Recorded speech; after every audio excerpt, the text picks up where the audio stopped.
Hila bareeddu. Ani yeroo ati mana kana seente irraa jalqabe waan hunda isaa dagadhe waa'ee kan kee qofa yaadaara.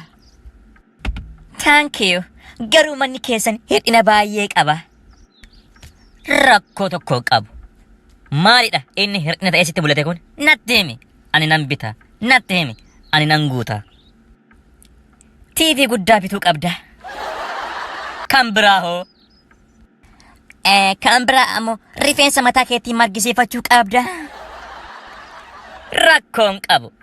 Boru ganama nan margisiisa. Dadhabbii guddaa hin gaafatuuyyu aduu keessatti baasee bishaan obaasa. Maarree hin dagatin gaafa rifeensa margisiifatu rifeensi kan kee akka warra hindii ta'uu qaba. Akkuma ati jaalatti si margisiisa bareedduu ko. Nagaatti ta'e kaa'ama hojiif deemaarra. Oh my god, na dhungatte moo? Tole siifis guyyaa gaarii siif fatochaa. Hojii manaa kee maaliif hin hojjenne? Nan dagadhe barsiisa dhiifama guddaa naa godha. Nan dagadhe hadha.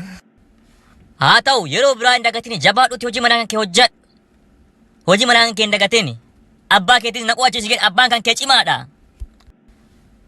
Jettaniitiire. Maal jette?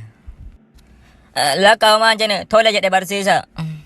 Tole akkasitti jabaadhu amma sa'aatiin gara mana deemnu gaheera waan ta'eef atis galii barumsa kan keessatti qo'adhu. Tole barsiisa.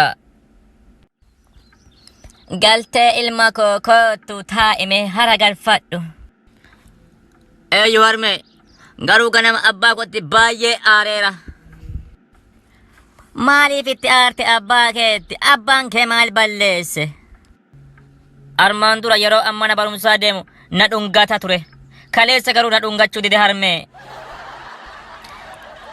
Ati hojii manaa barsiisaan siif kennu waan hin hojjanneefika. Kan si dhungachuu dideef abbaan kee hardha. Hojjattuun manaa keenya hojii manaa hojjetteeti kan yeroo hunda dhungatuun.